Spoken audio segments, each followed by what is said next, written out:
means it's a plot to drop the IQ. Fighting amongst each other over rumors that don't like you. Prefer us trapped in melancholy with the wood ones of holly. Suggestions that obliterate to camouflage the folly. Attempt the mental robbery, executed sloppily. The hypocrisy, this mockery, and walk the talk with me. Put the hands up to touch the Akasha, cause you know deep down there's something bigger than your wallet.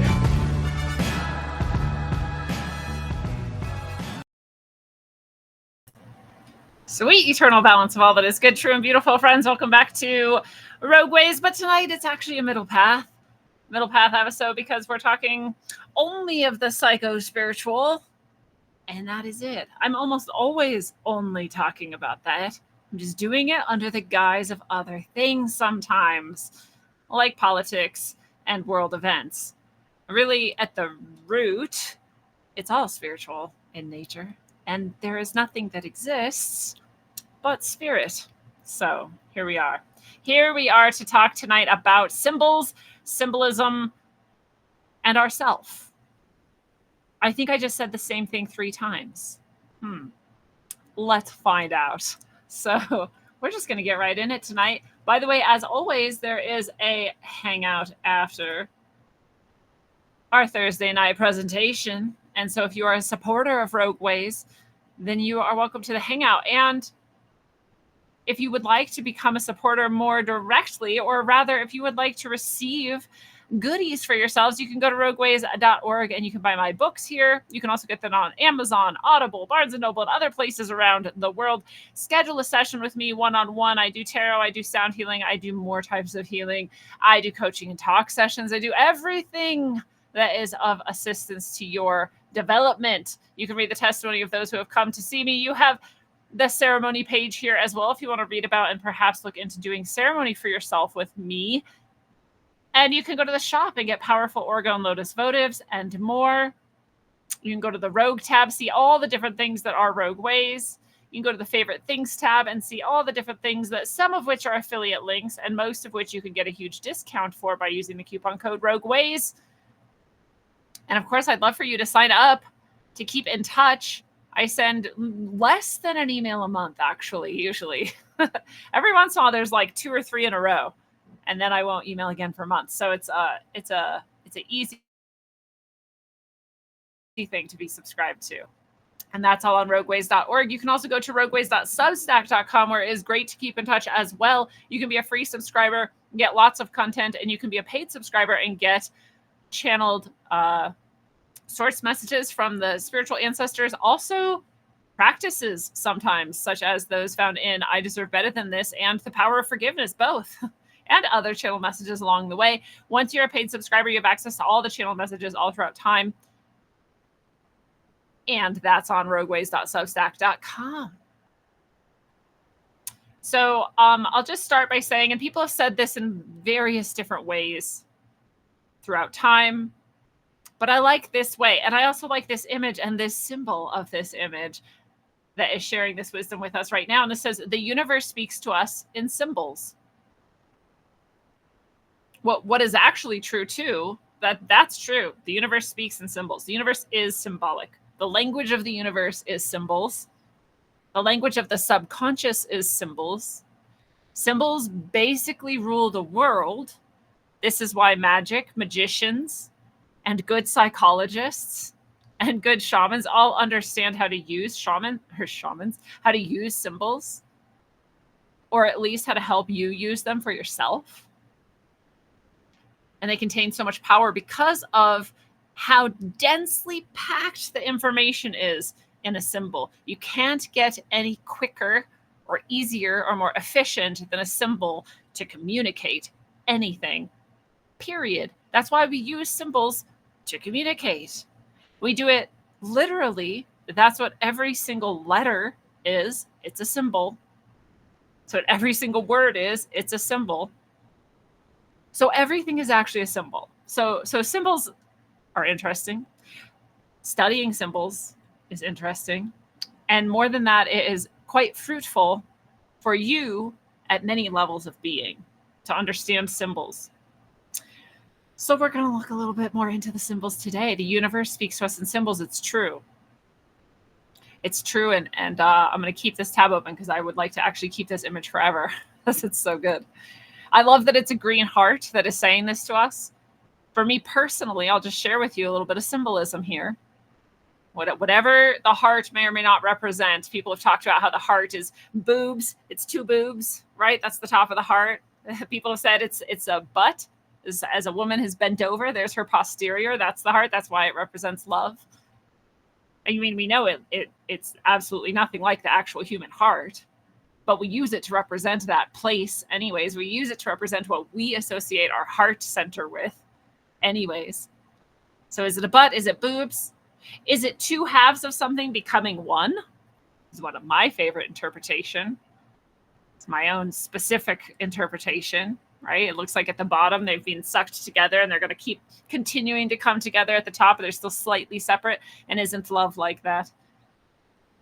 So the heart here, and the heart is green, and green, all kinds of things that green can mean. You can just think of it in your own mind. What does green seem to mean to you? Oh, the number one most people will say is like spring or new growth, new energy, new emergence. It's green. We say that. It's green, like as in it's new. He's green. He's new to this, right? But also green is right smack in the center of the rainbow. It's right smack in the center of the visible light spectrum. It's right smack in the middle of us. And so it is our heart center. Our heart center is actually represented by green in the 7 chakra system because green is in the middle of the rainbow. 3 above, 3 below, 1 right in the middle that unites the two halves. That's the heart. Just like love does. It unites 2 of us into one, doesn't it? So here's a little poetic, symbolic explanation of the green heart. Did the person who made this think of all that when they made this? Probably not. Did they speckle all these speckles in here like the universe within the heart on purpose? Or was they just thought that that looked cool? It doesn't actually matter because it doesn't actually matter what the person who made this meant. And you could never know. And in fact, even if they told us exactly what they meant by making this, we would never know. We would still be hearing their words, hearing the sounds they're making, and completely utilizing our own symbolic arrangement of self in order to interpret it. And so we have no idea what they're talking about. That's 97% of the time. We are not actually communicating. We're not actually hearing anyone, and no one's hearing us either. We're just hearing ourselves.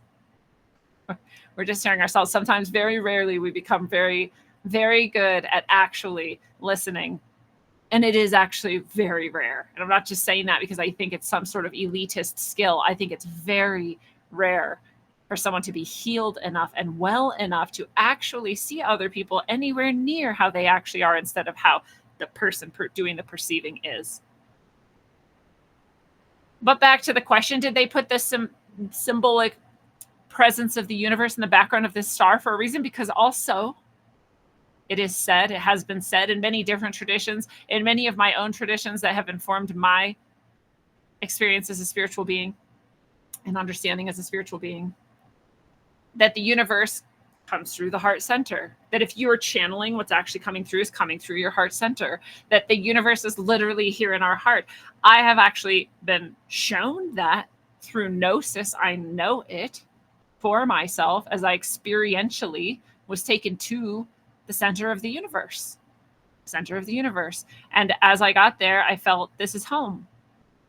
And I knew that that was God, that was heaven, that's the center of all things, as I came to call it the center of all things. And much, much, much later in life, I started to realize the center of all things. What I really also mean by that is not just the center out there of this vast thing we call the universe, but the center of every single thing. In fact, the center of me is the universe. It is the same heart center. I am no different than that largest universal scales of being and the intelligence that informs it that we sometimes call God.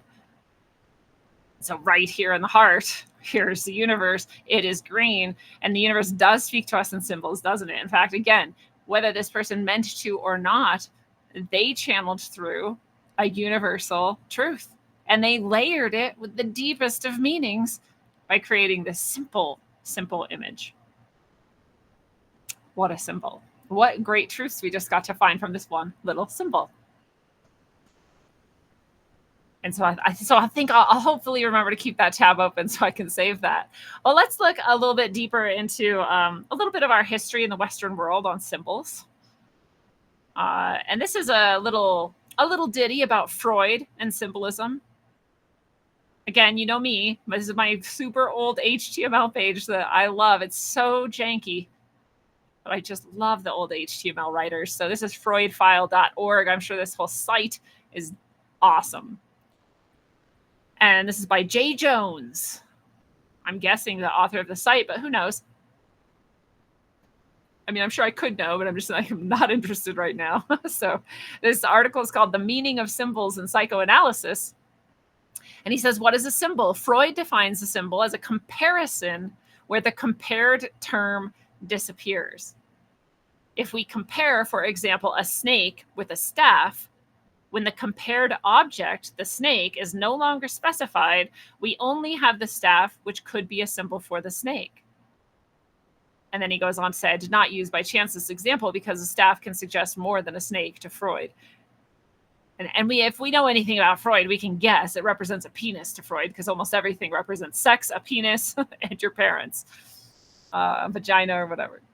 So yes, I'm sure that's where he's going with that. But I love this, just the way that they open here, that he opens here by saying, how Freud defines the symbol. It's a comparison. The compared term disappears, though. But when you really think about this, you have to keep this in mind because it's actually undergirding everything. Oh, look how part of my face is just covering up most of the text here. How fun is that? The comparison matters. The fact that there has to be two things to relate to each other matters. In fact, in our previous example, we would be talking about the universe and ourselves. Those are the two things that we were comparing, right? Our heart center to the center of the universe. And on and on. And it was a shortcut to such profound knowledge. And so here he uses that example in showing that the comparison is always being made, but one of the terms is not present. So the other is standing in for it. It's a basic definition of a symbol, and it's a good one, and it is the definition of symbol. We'll take it.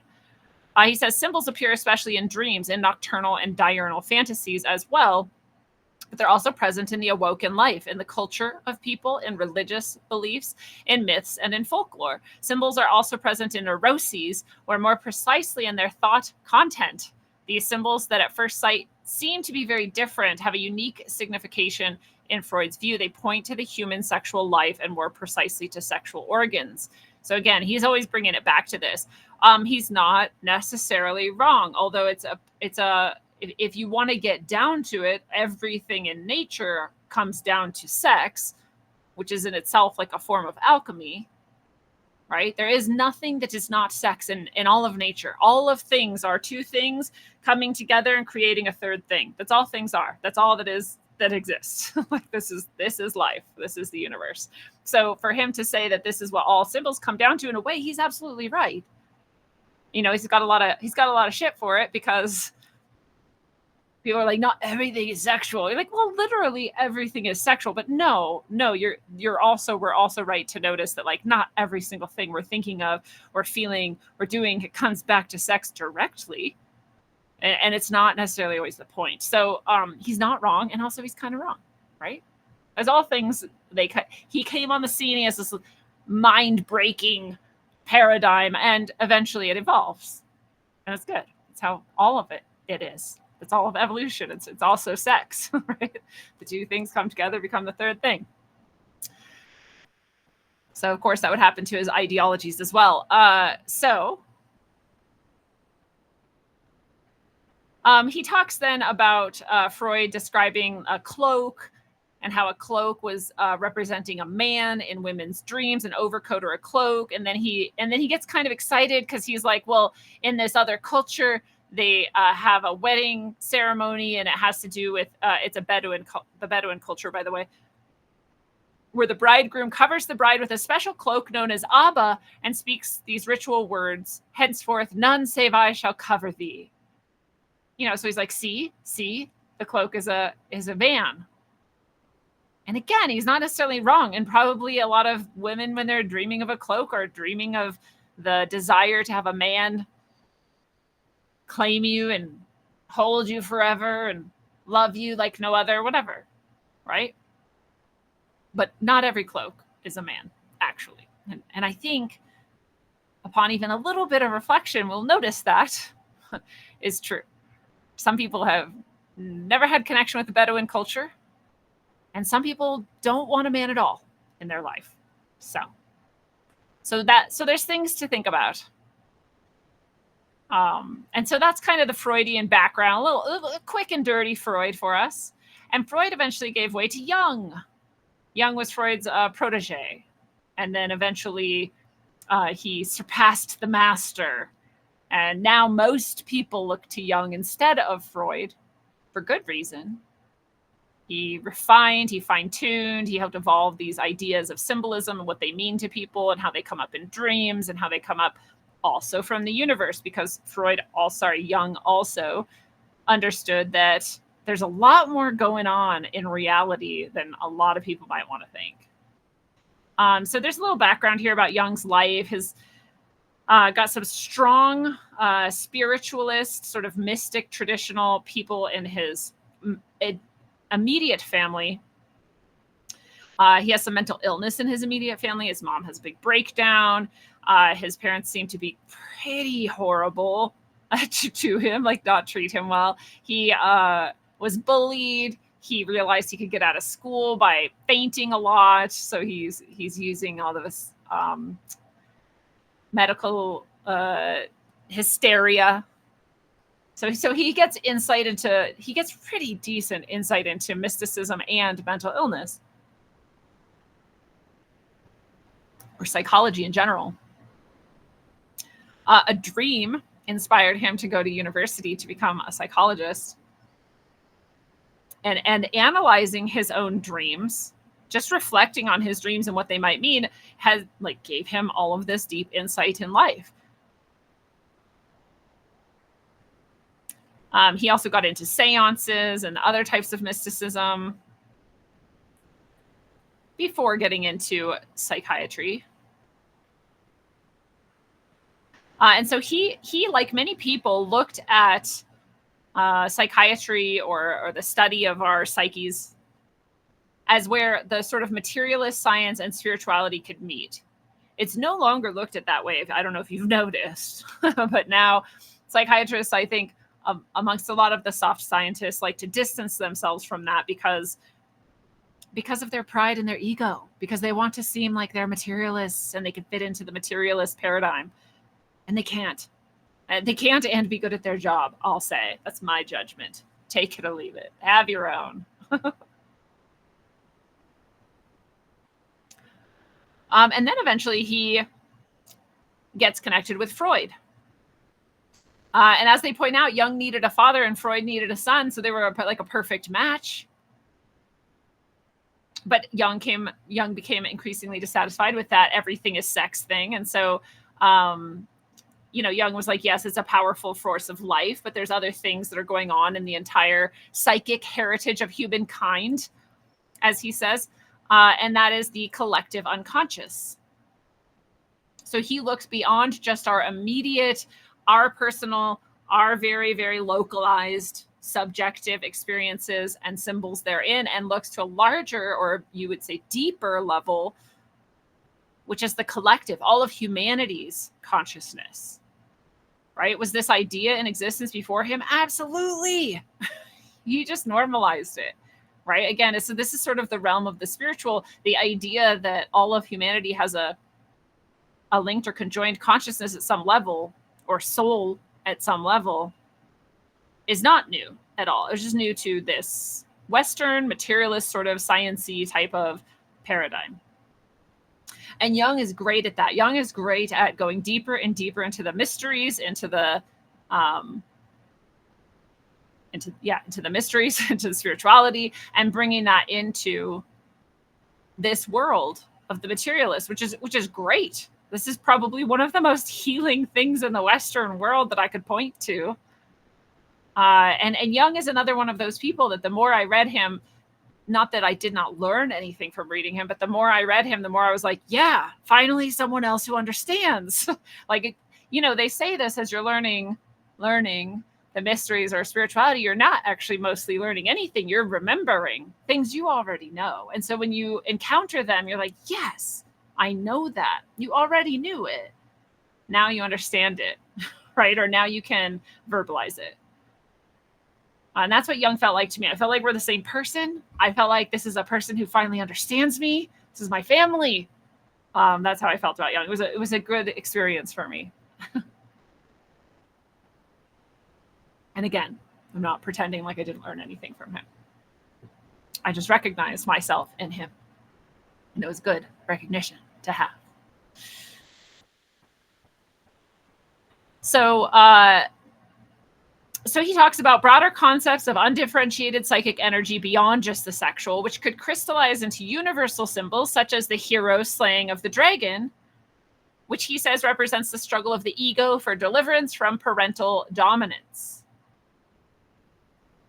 And again, these are the types of things that are so interesting to see, that there are sort of universal types of meanings and symbols, that they can cross cultures, that they can go deep throughout time and still carry their original meanings. This is all like sort of a testament to the collective unconscious, to the fact that we all share so much.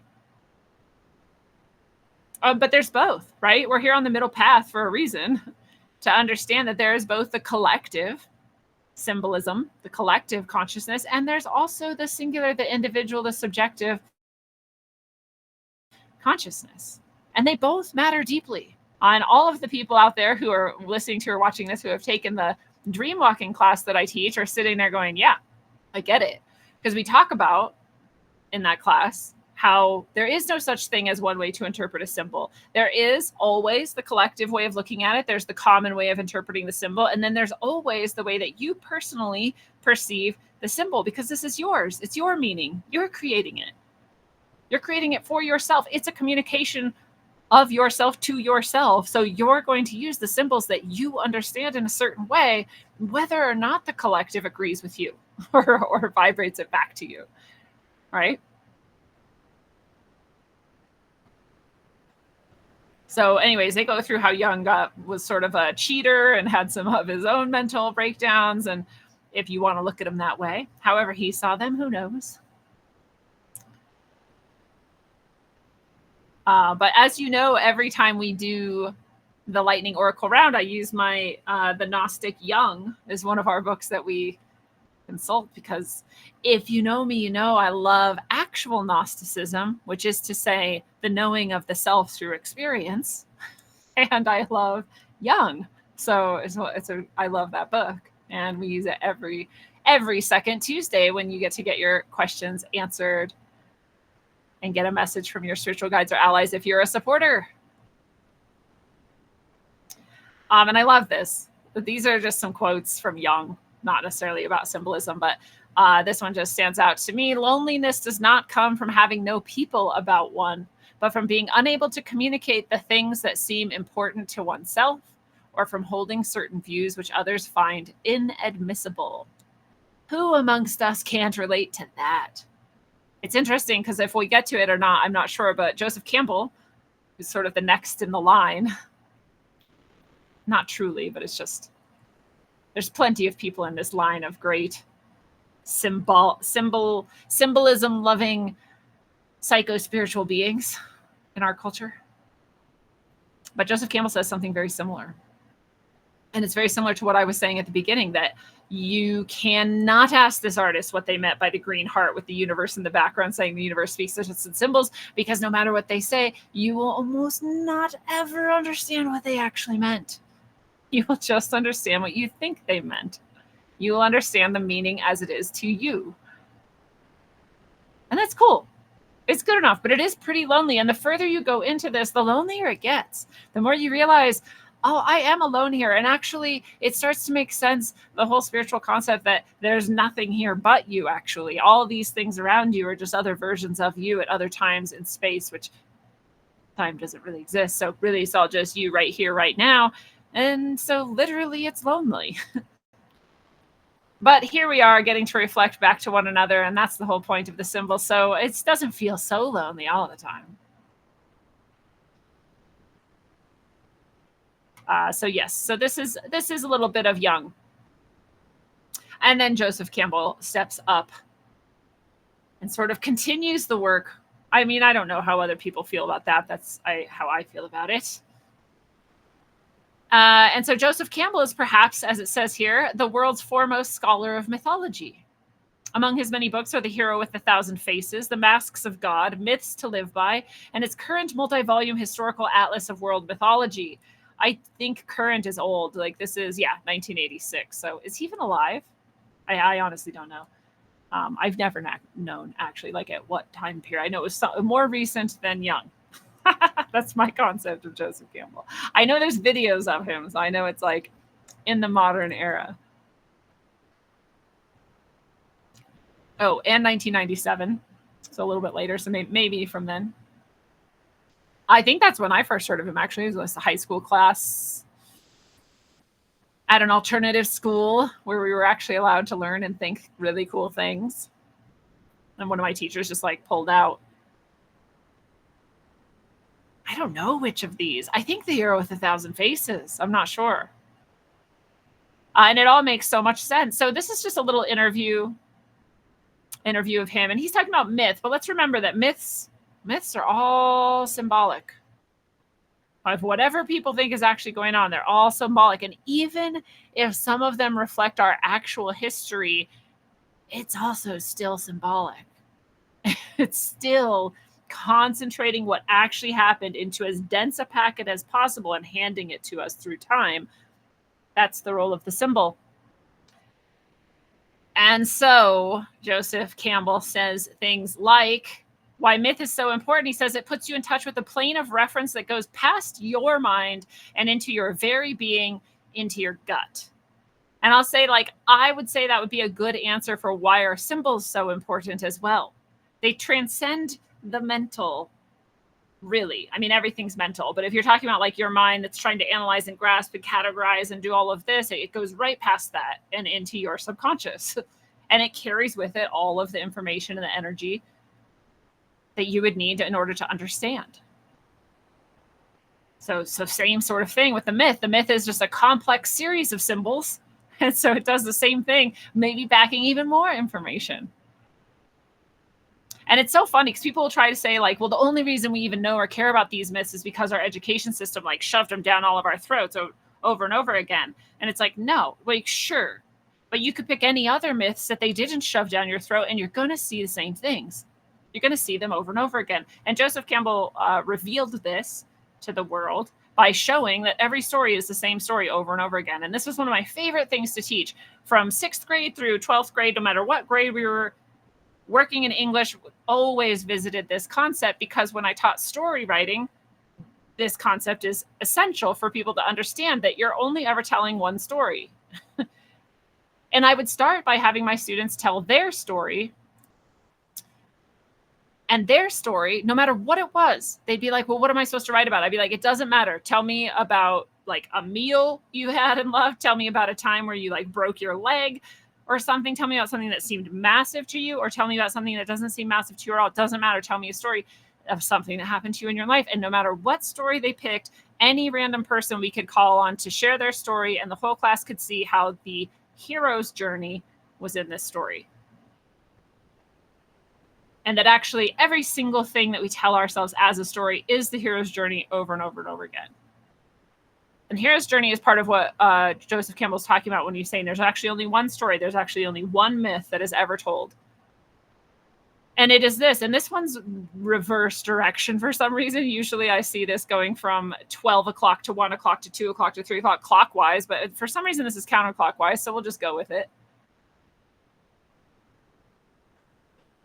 And so you start just everything's normal in the beginning of every story. And now this is not always how we tell the story. Sometimes we tell the story by starting at the end where the chaos has ensued, but we always then jump back to the actual beginning. And this is a well-known story element.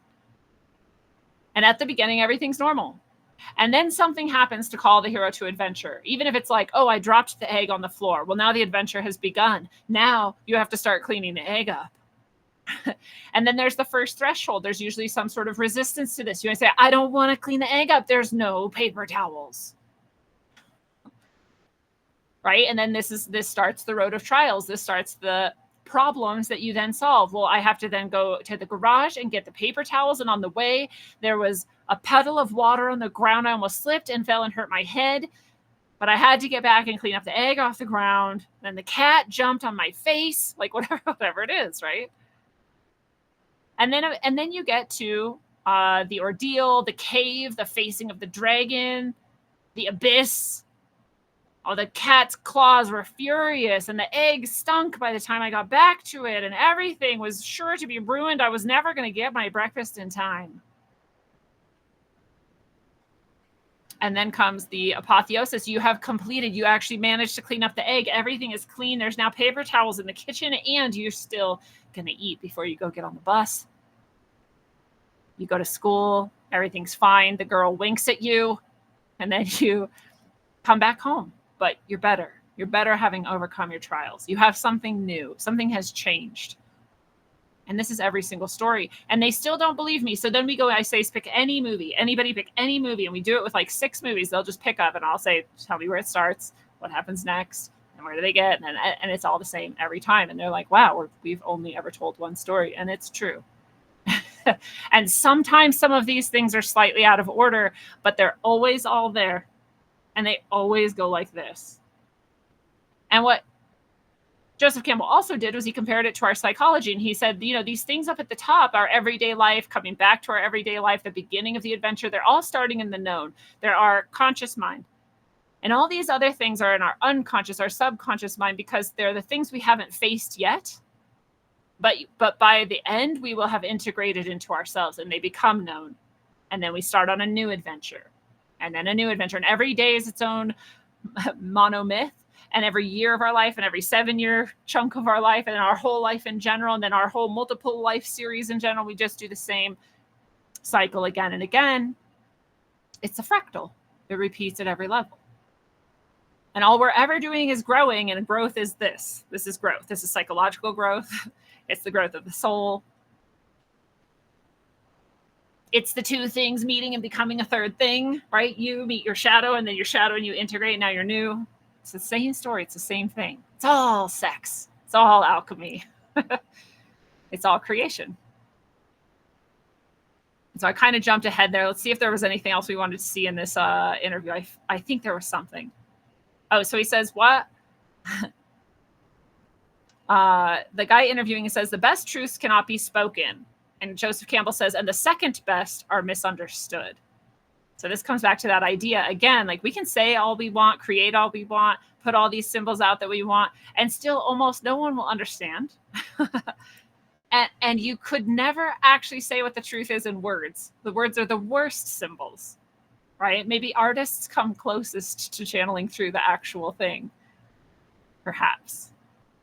But he says, and the second best truths are misunderstood. And then Campbell says, and the third best truths are the usual conversations, science, history, and sociology. And the interviewer says, why do people confuse these? And Campbell says, because the imagery that has to be used in order to tell what can't be told, symbolic imagery, is then understood or interpreted not symbolically, but factually and empirically. And I think this is so important. You can go back a couple episodes and you can see the scientism versus, or what did I call it? The sins of scientism. And you can see sort of this exact same thing, right? We're like dead gripped into science, and we're like, materialism is all that exists. But what we're actually doing is we're interpreting things that aren't quite material in this materialist view. And so we're actually ignoring the true meaning and the true truth of the universe. Campbell says it's a natural thing, but that's the whole problem with Western religion. All of the symbols are interpreted as if they were historical references. They're not. And if they are, then so what? So, and it's true. I mean, I'm sorry if you feel otherwise, and that's cool. And there is a historical element to all of these things as well, as I've said. But the way the story is told is symbolic. And we all know this too. We don't ever tell a story actually as it is. We tell it in the way that makes the most sense of what actually happened and what mattered about it. So we might cut out a little bit that didn't seem important, and we might even emphasize something that was really important for people to understand, because that's actually the truth. It's not literally what happened, but it is actually the truth. And this is the same in these types of texts. And so the interviewer asked him, what are you calling a symbol? And Campbell says, I'm calling a symbol a sign that points past itself to a ground of meaning and being that is one with the consciousness of the beholder. A sign that points past itself to a ground of meaning and being that is one with the consciousness of the beholder.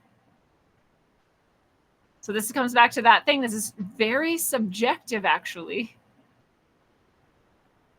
What the symbol actually is, what it represents, and yet there is a collective aspect to it. There's a shared meaning that exists in most of these symbols. It's why we can send them to one another and receive meaning from them.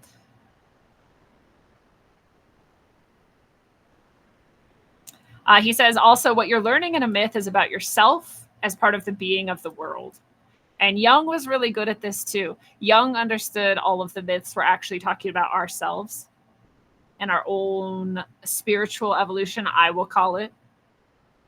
And that if we're not reading the story of Jesus or the story of Krishna or the story of, I don't know, what's another one, Gilgamesh as ourself, then we're not really understanding it. And as long as we keep ourselves as separate from it, we won't really understand ourselves.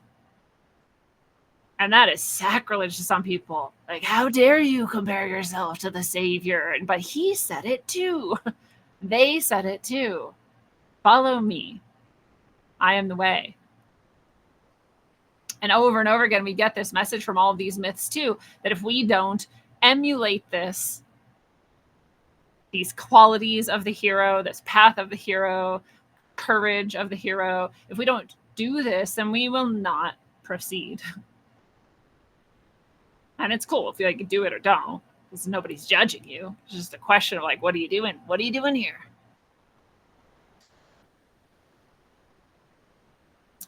And he says very wisely, if a deity blocks off transcendency, cuts you short of it by stopping it himself, he turns you into a worshiper and a devotee, and he hasn't opened the mystery of your own being.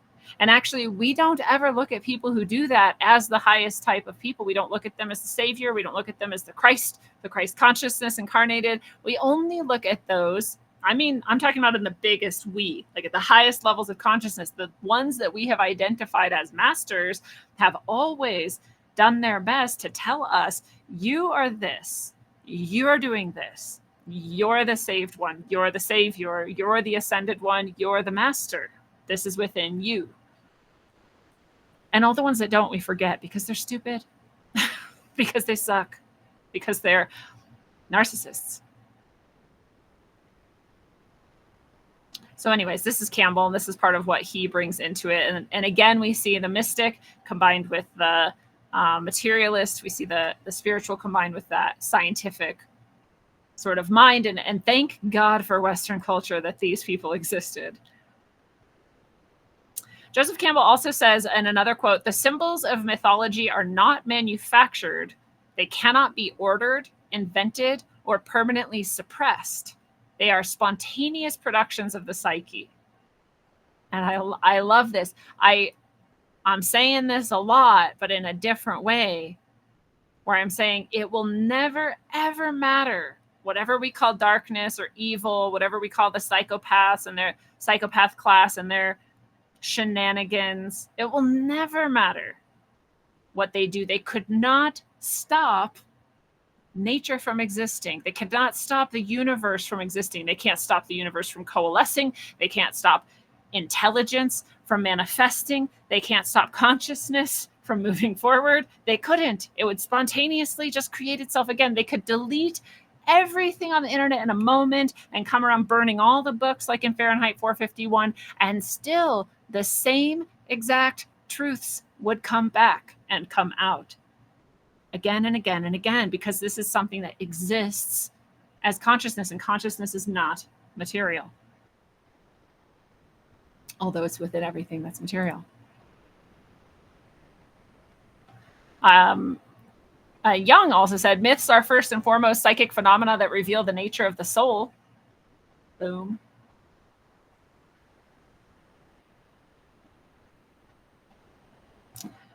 So Campbell also explained these symbols stem from the psyche, or I'll call it consciousness. He says they speak from and to the spirit, or the soul, and they are in fact the vehicles of communication between the deeper depths of our spiritual life and this relatively thin layer of consciousness by which we govern our daylight existences.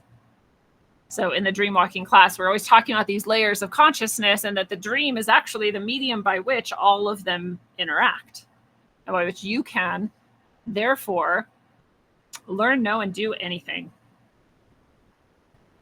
because you're tapped into the highest aspect of consciousness that you are in connection with. So that's Campbell on symbols and myth and their role. And here's a random page about Jungian psychology and Jungian analysis.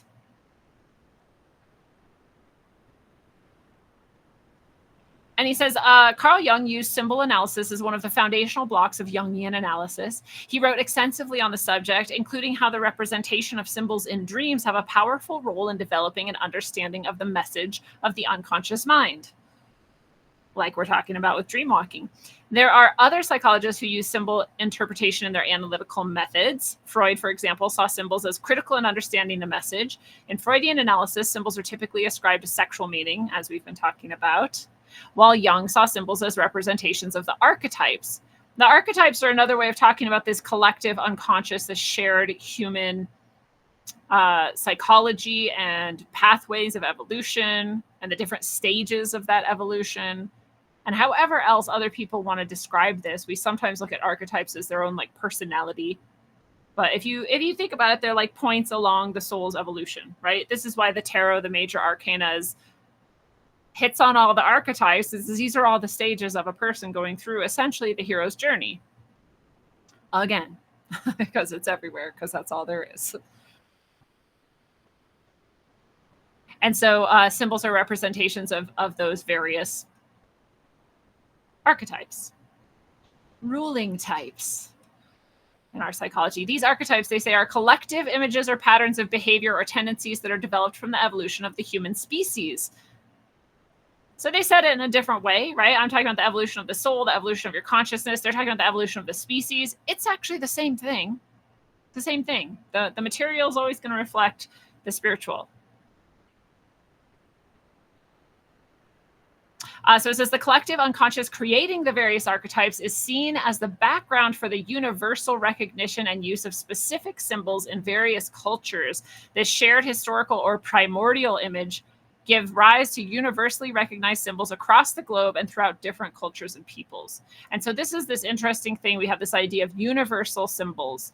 And in fact, when you talk about symbols at like sort of the most mundane level, this is where most people are at, is they're like, a symbol means this symbol means this, and this means this, all of time, all of space, this is what this symbol means. And I'll say that's like a less advanced view of symbols, right? But there is this thing that there is shared meaning for common and powerful symbols that does seem to span the whole earth and all of history through every culture, whether or not they had contact. And that's fascinating, right? But they go on to emphasize what I'm always emphasizing too, which is personalized meaning. And they say, unlike a dream analysis where each symbol has a particular meaning, relatively independent of the individual and the context of the appearance of the symbol in the dream, Jung saw each symbol as a unique representation. The same symbol can mean different things to the individual based on the stage of life and development, the specifics of the issues at hand, as well as other factors. And this is so crucial. It's like the next step. People are like, here's a symbol, here's what it means. These are the concrete operationalists. Like, they can't get past just like, this is the thing, and that's the only thing, and there's only one thing that exists. But but to start to see like, what is the symbol to you, right? When we did this with the heart, I'm like, what is a heart to you? Here's all the various things that pop up in my mind. What's popping up in your mind? What does it mean to you? What's the color mean to you? What does the universe in the background mean to you? It matters. It matters because you're the one talking to yourself, especially in a dream. And no one else can tell you what it means. People can help. They can be like, well, what about this? Or does it da-da-da? And then they can just like make you reflect and be like, yeah, that is actually what I see in myself. Cool. And still, you're the only one who's ever going to know. Lots of people have good insight, good intuition, and they might nail it, but you really are the only one. You're the determiner of what the meaning actually is for you. And let's be really clear. You can delude yourself. Oh, can you delude yourself? Is there anyone who hasn't deluded themselves at some point? No, those people aren't here with us today. Yes, we can delude ourselves. We can trick ourselves. We can really want it to mean this thing. And so we grasp onto that and we ignore all the other warning signs and all the other information that doesn't fit that. And we're like, this is what's happening. It's a form of denial. It's a form of delusion. And we can do it. So you always, with everything we ever talk about on Middle Path, want to develop your own discernment and your own neutrality in regards to yourself, your own ability to see your shortcomings, your failures, your bias. So each symbol, they go on to say, is revealed by the unconscious as a true and real expression of the specific message, not as a general symbol that is simply decrypted without context and understanding of deeper bespoke meaning. God, I love the word bespoke. Created means created. Your created meaning for yourself. It's very Nietzschean. It's create this bespoke meaning. It's my favorite thing about Nietzsche. He's like, what meaning? You make your meaning. What does it mean to you? I'm like, yes, more of this. So they talk about ignoring symbols and how dangerous that can be. And it's true. I mean, like, really, I love to teach it. So if you're interested in dream analysis and dream walking, like, come take the class. It's a good one. And yeah, learning to notice your own symbols and follow them and understand them, and learning to understand the way the universe talks to you, or really your highest self talks to you here now, it's crucial. But we do have sort of universal symbols like we talked about. And again, you can use your own understanding and your own experience of life to understand what they mean. And here's just some simple geometric symbols. And probably one of the most universal symbols we could get to is just the point. And it's the first thing that we learn in geometry. Whenever you took geometry, the first thing you're like, a point is a single location in space. It's an exact location. It's singular. What does a point mean in any given place all around the world? It means singular. It means one, right? That's what point means. This is the singular. This is the one. There's one thing here. There's really almost never any other representation of what the point would be. And so in geometry, we use that to represent a singular place in time or space. And then we have a line, and a line is a collection of multiple points. It's many things. It's also, therefore, a relationship. Instead of just singular, we now have a whole series of relationships. It's moving in a specific direction. Again, this is pretty universal. I may have said geometry and your brain turned off because you were taught to hate yourself about math, which is very normal in our society, unfortunately. But realistically, you understand that no matter who you are. You understand that what I just said about a line being multiple points and therefore relationships and a movement along them. And the rest of these are whatever we could talk about: parallel lines, crosses, intersecting lines. The perfectly intersecting line, perpendicular, is different from just intersecting lines. Intersecting lines just at random angles. Just imagine, what would two lines hitting each other represent to you? Otherwise known as the X. The crossing out of something, right? These two things meet. There's some sort of conflict, chaos, collision. It doesn't have to be bad, but there it is. These two things are not the same anymore. They have now met. But the perpendicular where they meet, that's very different. This is like a perfect meeting. This is an exact meeting of exact opposites. One straight up and down, one straight left and right. Here we are meeting in the middle, the cross. The cross is different from the X. different meaning. You feel it even if you didn't have the cultural background for it. You'd see those two symbols and you would know inherently exactly what's different about them. The perfection of the equal opposites and the two things just meeting in time. All right, I'll stop going on about geometry, but just to help underscore that there is symbolism that is somewhat at least universal, or that carries with it a meaning that's almost impossible to deny. But again, we can take this back to the subjective, because I could say, if you're dreaming of these things, for me, I'd be like, ooh, geometry, fun. I love math. And someone else would be like, no, get it away from me. Like, it's evil. Math is horrible, because they had such a bad experience with it. So still can be subjective as it's presenting to you. We also have sacred geometry, so-called sacred geometry. What makes it sacred? It's beautiful. It is objectively beautiful. I don't care people say that there's no such thing as objective beauty. Yes, there is. It's why it's one of the three words I use to describe God: good, true, beautiful. It is objective. It exists. It is an absolute. You can get close to it or far from it, but you cannot say that something ugly is beautiful. We all know it, actually. We all know it. And so what makes it sacred? It is often equal parts. It is often symmetrical. It is often very, very beautifully showing us aspects of our soul and its evolution and its relationship to the universe in ways that are so helpful for us. And we've done shows on Middle Path about many of these shapes. Actually, down here we have the Vesica Pisces. Did an episode on that. Done an episode on the Flower of Life, I believe.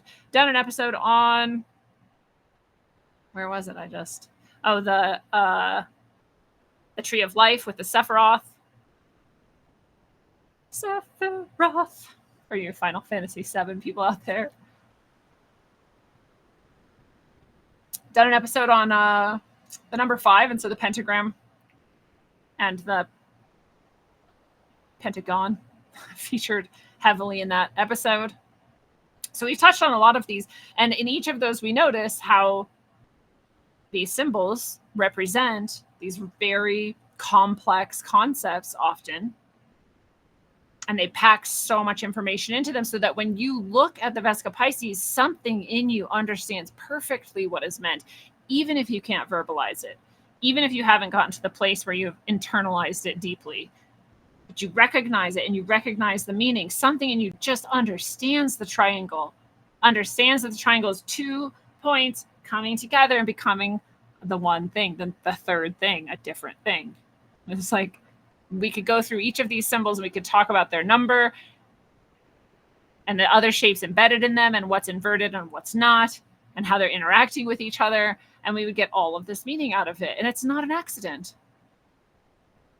They carry those meanings within them. And again, I can have a dream about the Flower of Life and be like, oh, the beauty of the universe's architecture reflected in front of me. And someone else could have a dream about the Flower of Life, and they could think of this idea that people have placed on it, that this is symbolic of a matrix that has trapped them in existence, that it is the architecture of the universe, but that it's a bad thing. And that would be a bad dream for them, right?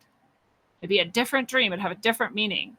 Even if it had similar, even if we were both looking at it as the architecture of the universe, we would still be having different meaning, getting different meaning, having a different conversation with ourselves.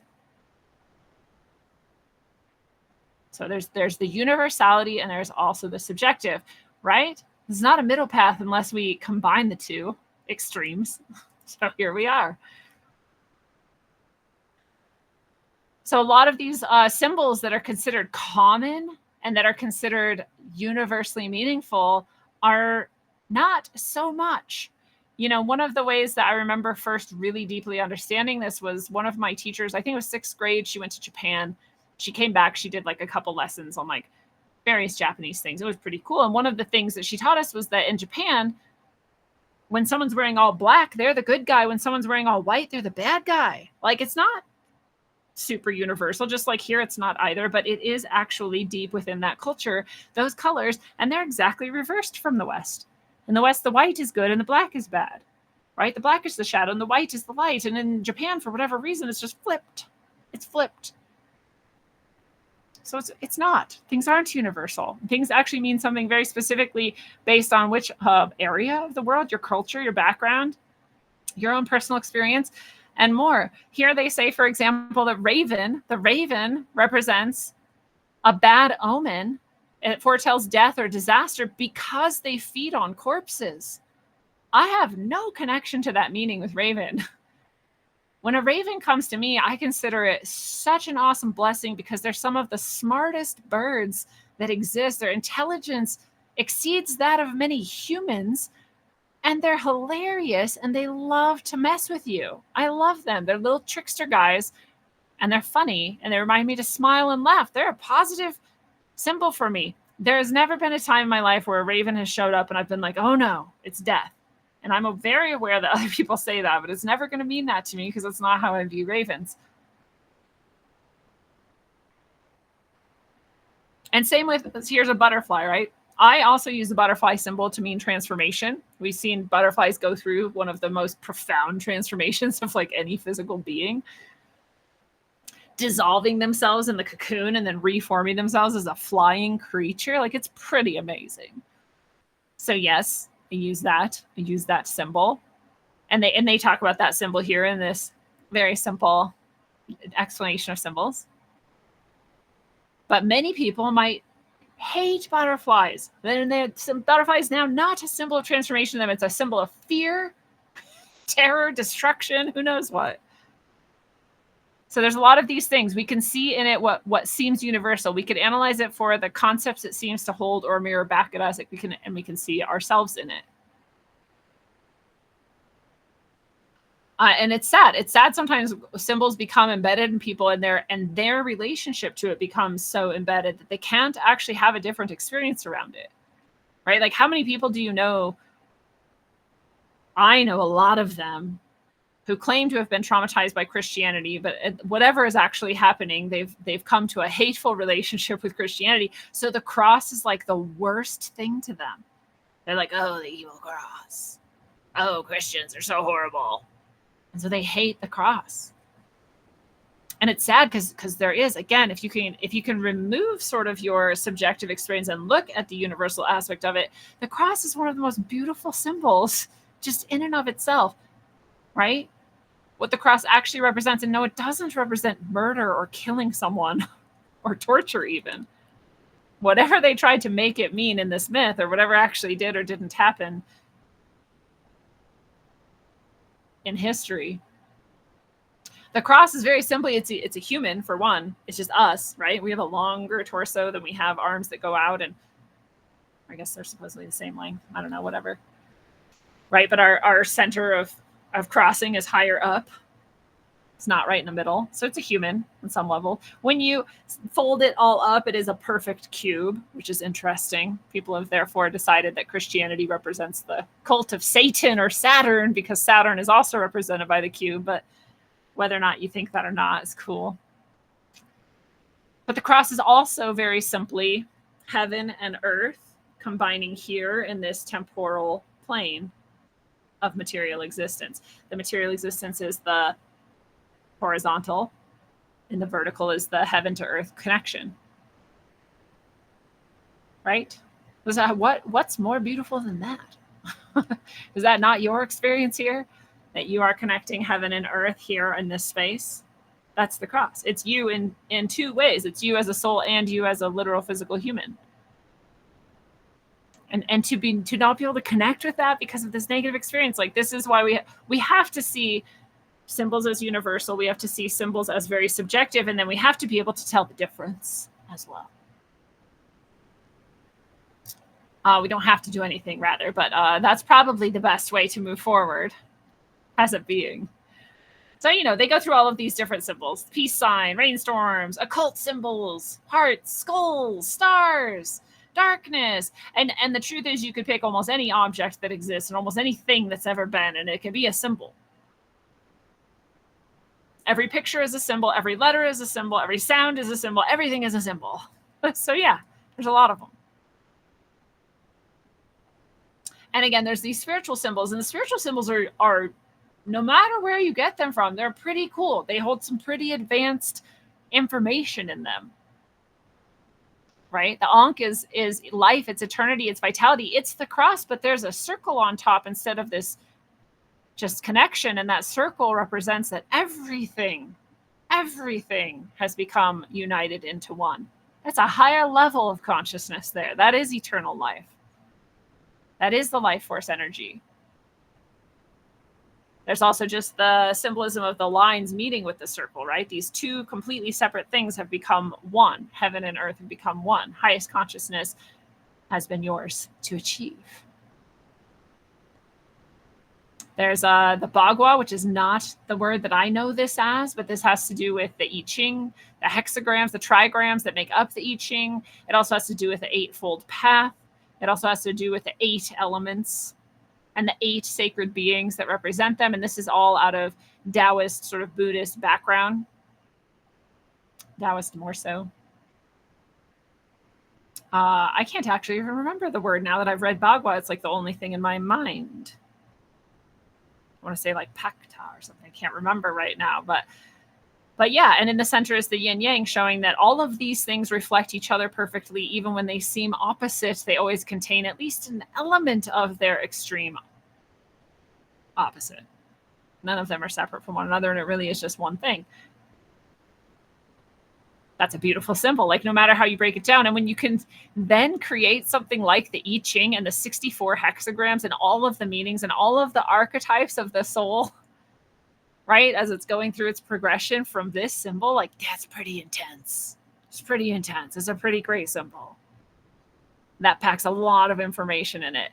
Then again, if you sent this down through time, and hundreds of thousands of years have passed and people have forgotten everything about whatever Taoism was, and they see this symbol, would they get all of that? Who knows? Maybe. Like maybe the morphogenetic field would be strong enough that then they really started to dig into this and analyze it and think about it. They could unpack all of that from it. That would be the goal. The best symbol would do that. So there's all of these. The caduceus is such a great one. We have the 2 snakes. These are the 2 spiritual channels within us. Rising, rising, rising up is our consciousness until it meets at the top. The wings representing the highest form of consciousness you can achieve having mastered yourself. Both sides. Male and female. Masculine and feminine. The divine marriage. Such a great symbol. Okay, but to Freud, it's just like sex, and more sex. But he's not wrong. There's sex in there. There's sex on many levels: physical, mental, emotional, spiritual. It's not just a penis, though. So yeah, there's all of these are great symbols. You can look at all of them and find so much in them. I love they have like the devil happiness, the Dharma wheel, the cross, all of the things we looked at, and then just eagle. Just the eagle. Just the eagle. The eagle is great. The eagle is one of my most powerful symbols in my life, one of my most powerful, energetic companions. I love it, but it seems out of place here, but it's fun. We also have the earth medicine wheel here from Native American tradition. I'll say also this is pretty universal. I know like we love to say that it's just Native American, but it's not. The 4 colors here are pretty universal. You look at alchemy, you're going to see the same colors. It's not an accident.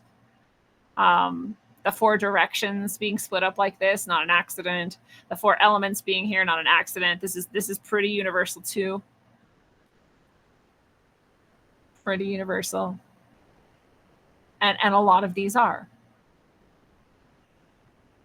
Because we share experience, because our souls travel along the same paths, because we do have a collective consciousness that is human, that is all of, so what some people are going to call it the Akashic records, is all of thought, all of information we've gathered and experienced throughout all of time together in one place. It's pretty big. It's pretty massive. So lots and lots of symbols. So someone asks on Reddit, what is the most universally recognizable symbol on Earth? And you're just like, yes, we'll be honest, it's Reddit, so you're going to see everything. But it's interesting to see what different people think. is the most universally recognizable symbol? One person says the arrow. The arrow, it is. It's pretty universal, like this way, and everybody knows what it means. If you see an arrow, no matter where you're at, you're like, that way. What is that way? I don't know, but something is that way. Might be also indicated with another symbol, but we know things are that way. Someone says the print of a human hand. It's unmistakable. They're not wrong. I would say, though, like, what is it trying to communicate? Maybe just someone was here. That's pretty universal, I guess. Someone then says a dick, and I laughed, and I was like, of course someone has to say a dick, but then I was like, actually, it is a pretty universal symbol, too. Like, the phallus is, in every culture, in some way or another, pretty exceptionally represented. Like, Freud wasn't wrong that humans are pretty focused on sex. Like, this is pretty true. So, yeah. A skull, it's true. If you saw a skull, you know it means death. You would never see a skull unless the person had died. It's pretty universal. So there's pretty good answers here. And someone brings out, outside of a corporate logo, like Mickey Mouse ears, it would be the sun. I think actually the representation of the sun might be considered the most universal symbol, like somewhat empirically, but I was too lazy, like the commenter above, to back it up by actually figuring out. So that's not part of this episode. But anyways, so this is an interesting thing just to see what people feel like is the most universal without being scientists in the area of concern, what they feel is the most universal. And again, they're all seeing that from their own point of view. From their point of view, that would be the most easily identifiable and understandable symbol to encounter, no matter where they were in time or space, right? No matter what their cultural background. And so this is sort of an example of this, like, self-seeing everything as itself. And actually, this is one of the Jungian sort of things that it's both true and we should be careful because that's not always what's happening, but it is true. It's true on many levels that everything you're saying and doing is yourself. And this is why I said at the very beginning, whatever someone else is saying to you, you don't actually know what they mean, because what you're seeing instead and what you're hearing instead is you. What you would mean if you said that. What you would mean if you did that. This is why misunderstandings happen. Someone's like, oh, I said this, though. And the other person's like, yeah, but that means this to me. And the person's like, but that's not what I meant. Like, yeah, because we're seeing ourselves and not you. I'm seeing me in you, and you're seeing you in me. And very rarely is it doing anything else. Very rarely. You probably don't believe me right now because you probably think like, no, I really know what people mean. No, it's a really nice coincidence that you often know what people mean. It's because of a shared background. It's because of a shared culture. It's because you've built a relationship together. May even be a little bit of psychicness going on there. And you still will sometimes have these misunderstandings, and you know it. And this is why. People are like, well, when you did this, it meant this to me. And you're like, but that's not what I meant by doing it. Well, that's because I'm seeing myself and you're seeing yourself. And on another spiritual level, all of the universe really is just one thing, and it's just one consciousness. So really, we are just seeing ourselves. So like, that's also true. Right? And as I've said many times, it's not always the helpful way to look at things, because we do also exist here in a physical body, and we are living in a real reality. And so we do have to actually act as though everything else is not us. We have to in some way. And the example I always use is like, everything is me. So I'm not going to fight anything or do anything or try to do anything. I'm just going to lay here and see what happens. And like, that's not going to work out for you very well. Or saying like, well, everyone's me. So I love everyone. And I accept everyone and everything. And everything I have is everyone else's. Well, here come all of the predators to take all of your money. Or like, well, everyone's me, so I'm just going to embrace them all. But someone's going to run at you with a sword and try to chop your head off. And what are you going to do? Just stand there and let them? Like, you can. Far be it for me to tell you how to live your life.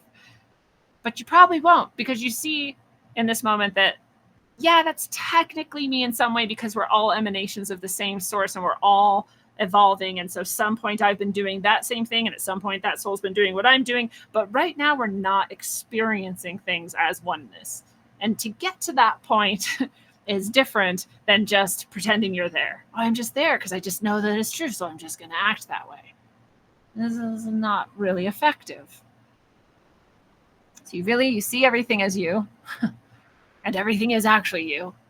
But it's not very helpful always to really live that way. It's very helpful to continuously reflect on it and understand it more and more. Very helpful. Very, very helpful. So yes, many different traditions talk about this exact idea that everything just is one thing. And a lot of people's goal in spiritual progress is to free themselves from the delusion that they are separate from source. And I think that's cool too. My real goal in spirituality is to just live as authentically as possible and to be as aware of myself as possible. And that's it.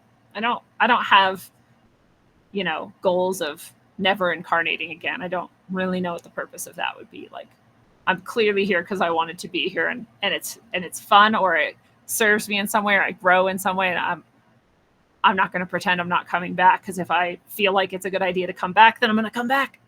And I'm not there yet. So I'm not really attached to it.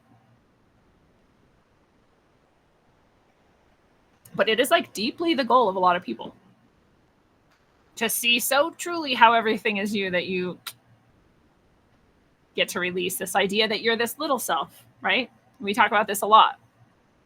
And a lot of awakening experiences are exactly that. It's piercing through that veil, and you really know and experience like, oh, I'm not this body. I'm not this person calling itself Lindsay. I'm this much different, much higher, much more pure, much more closer to oneness, consciousness, actually. And it's eternal. It's very freeing. It's very liberating. And so someone asked again, this time on Quora, which I always got angry. My pen name used to be Corey, Quorri, Charmin.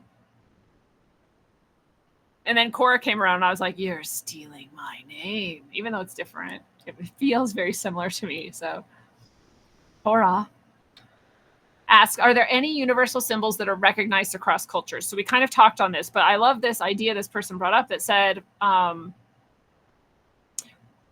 here's some interesting work in this area. For some decades, researchers have been looking for symbology that can be put on nuclear waste sites, given that those sites could stay radioactive for thousands of years. And so here's some articles about it. And it got me thinking, like, we do this when we send things out to the stars too, right? If we're doing that. And we send out these things that we hope are universal, we hope can be made sense of by any being that encountered them. And there's the famous, maybe I can find it. What images did we send to space? Yeah. So this was this golden record we sent out, and here's some images. There's like supposedly our location on a like galactic type of map. Very simplified. Would that actually work? I do not know. I wouldn't be able to interpret this if I found this record. And then there's sounds of earth on it. There's also this man and woman. And again, this is connected with this supposed like location of where we are actually at in the universe, and where this representation drawn of like the actual space unit that is carrying this image like came from in this solar system that's very specifically denoted by the symbols we associate with the planets of our solar system. It's cute. It's cute. It's adorable. I would actually say that it's probably true that any consciousness intelligent enough out there to see this would know what it meant, not because we did a great job, but because they're that intelligent. So I guess maybe we win either way. But it's just the same idea, right? Like, how do we create a symbol, or how do we create a message that can be interpreted no matter what, no matter where, no matter by who, right? How do we tell thousands of years from now people on Earth that this site is dangerous? And that made me think of Missing 411. I don't know if it's in this, The Devil's in the Detail. I don't know if it's in this exact book, but David Paulides, Missing 411. This is, of course, the guy who drew together all of these people who had gone missing, mostly in national parks, often, there was a storm, often it was on a large outcropping of granite, or there's a lot of granite or crystal underneath the location where it happened. All of these different details of all these people who are missing in very bizarre ways. They were often people who were exceptionally good at being in the wilderness, like expected to be able to survive for weeks if necessary, like all sorts of cases like that. And yet they just would disappear, often from right next to other people. Like the other people are literally like shoulder to shoulder with them, and then they're just gone. So super weird paranormal type disappearances. And he collected all of this evidence. And one of the things that always stood out to me about all of that, besides that it's fascinating to wonder what happens to these people, who, by the way, sometimes would be found hundreds of miles away, not knowing what happened. Very interesting. But what stood out to me is a lot of the places where these things happened, like an overwhelming majority of them are called things like Devil's Point, Devil's Gulch, Devil's Belly. Like devil is literally in the word, in the title of the place name, right? Or I can't remember some of the others, but they were all like that. They were like evil names. And like people name things very intentionally, sort of like trying to figure out what symbol to put on a sign to warn people away from the nuclear waste site. People might name a place Devil something because devils are there, or whatever they're calling devils. Bad things happen to people there. Weird energy is there. Strange things are going on there, right? But apparently we forgot. So like, how hard is it to send this information into the future? Pretty hard. But like we were saying before, you could never actually suppress it because people are disappearing there. So we're learning again, these places probably have a reason why people named them this or avoided them. And we're going to come back to it somehow, one way or another. But if I were going to send a symbol through time, if I were going to put all of my effort into trying to affect something on Earth or talk to humans far in the future, I would make sure they couldn't miss it. I would make sure it's so big that nothing else comes close to its size or height. I would make sure that it reflected certain constellations in the sky because they're pretty extremely universal. I would make sure that its geometry and its numbers that inherently existed within it were perfect in comparison with one another. I would make sure that anybody that could do even a little bit of investigation into this symbol would know beyond a shadow of a doubt that something was going on long, long ago in the past, and perhaps call us back to ourselves. And that, in fact, is part of the plot of the trilogy that I have written called Sine Curve of Aeon. So if you like fiction and you like reading about the types of things we're talking here, maybe you'll like that trilogy, because that's exactly what seems to have happened. And the message has been received, not by everybody, but by a lot of people. So it worked. How do you send a message far into the future that can't be ignored? It would be hard to misinterpret, at least. And so again, thinking about this symbol of the pyramids and others like it, the Great Pyramids and more, in connection with how they seem to reflect constellations like Orion's Belt, it made me remember that, in fact, that seems to be why we have an alphabet. That seems to be why we have this series of symbols that has allowed us to speak with such detail and nuance and write with such specificity that other people are pretty sure they do actually know what we mean most of the time. And that's because our letters are reflecting the constellations. And this is a paper. It's called On the Origins of the Alphabet, New Evidence. It's by Brian R. Pellar of Boston, Massachusetts. And he goes about showing how all throughout different cultures, their letters seem to reflect the same constellations, actually, which is really interesting. And the zodiac is one of those also somewhat universal series of symbols because it's what's actually in the sky above us.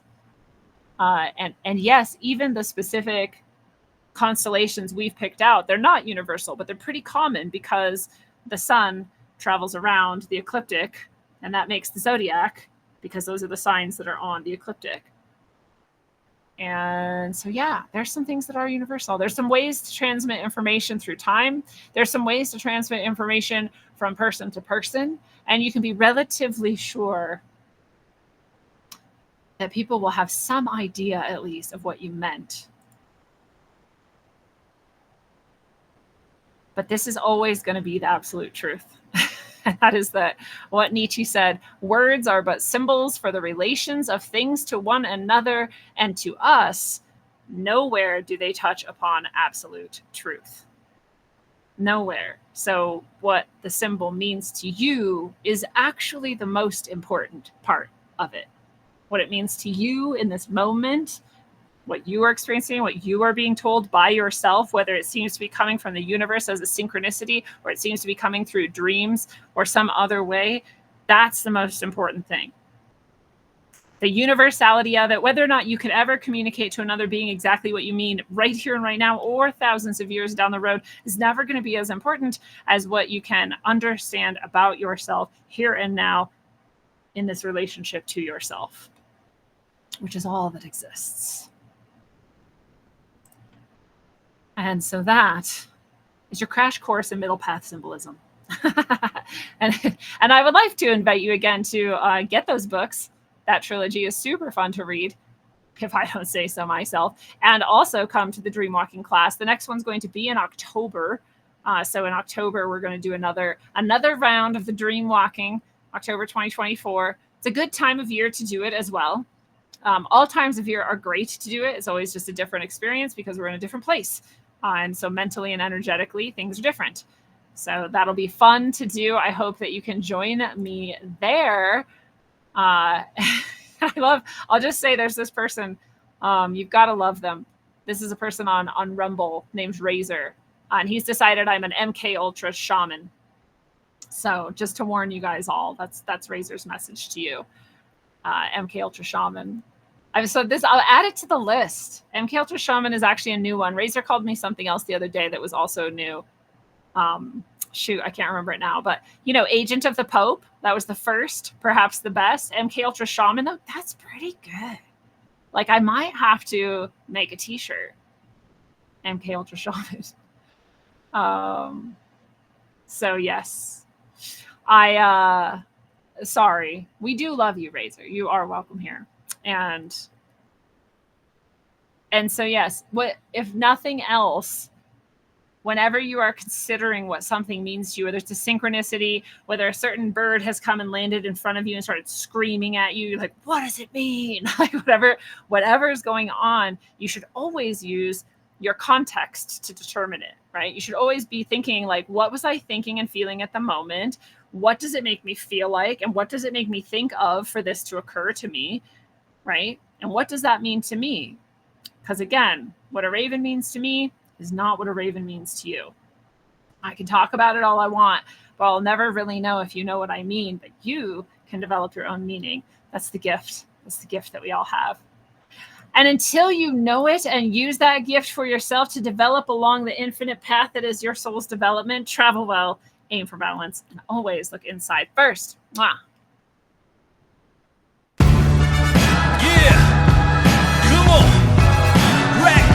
Baby, it's the rap machine. Yeah, check it.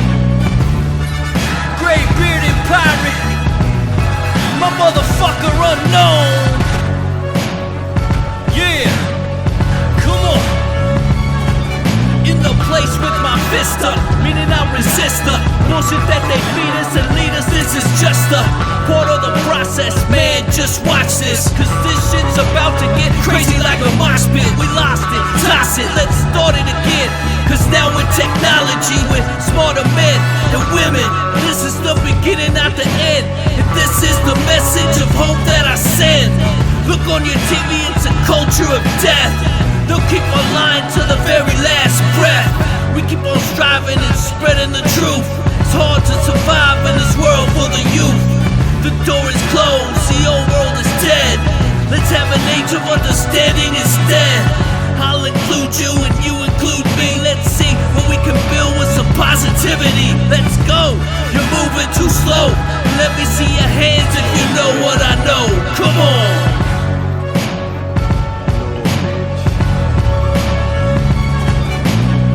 strapped like mummy, ain't no dummy in my rhyming. Started flowing freestyle and now they rhyming loud silence. On with the violence, bodies piling with the gray-bearded pirate. On your TV in 4K 3D virtual reality. Casualty of urban warfare. I know but I'm not scared, just prepared and aware.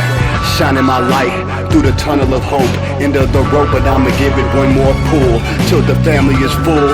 Take the bull by the horns and lead it to the slaughter. That would be harder and you would be softer. Sometimes I'm a monster and you forever imposter, with just champagne and lobster. This royalty, the way it was supposed to be. Hopefully the new door opens and the old one closes, with way more focus and growth to mold us, and the truth that they should have told us.